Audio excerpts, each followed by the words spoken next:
Napakagandang idea nga ang naisip ng administrasyon dito dahil sa wall ng subdivision na ito papapasok papuntang school ay idodrawing nga o iguguhit o ipipinta kung ano man tawag dyan.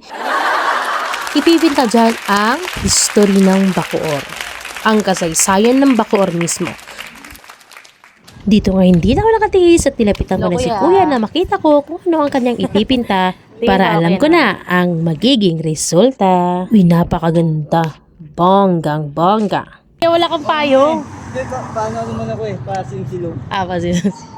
Ang ganda. Partida, sobrang init talaga niyan. Pasilong-silong na lang daw yan si Kuya. Napadaan kasi ako dyan, kaya sobrang na-miss talaga ako kasi ngayon ko lang naabutan kung sino talaga nagpipinta kasi ang gaganda ng mga pinta dun sa mga unahan. Tingnan nyo naman. So nag-umpisa si Kuya sa pag-layout, sa pag-drawing din. Siyempre, pinta. Kung ikay Bacoreño, alam niyo na kung bakit bakod iyan at bakit meron nakapintang marching band yan. Ayan, alam na alam yan ng mga Bacoreño kung bakit kasali yan sa kasaysayan ng Bacoor. Ayan, samahan niyo ko hanggang sa susunod na video para makita natin ang resulta noong pininta ni Kuya na nakita natin kanina.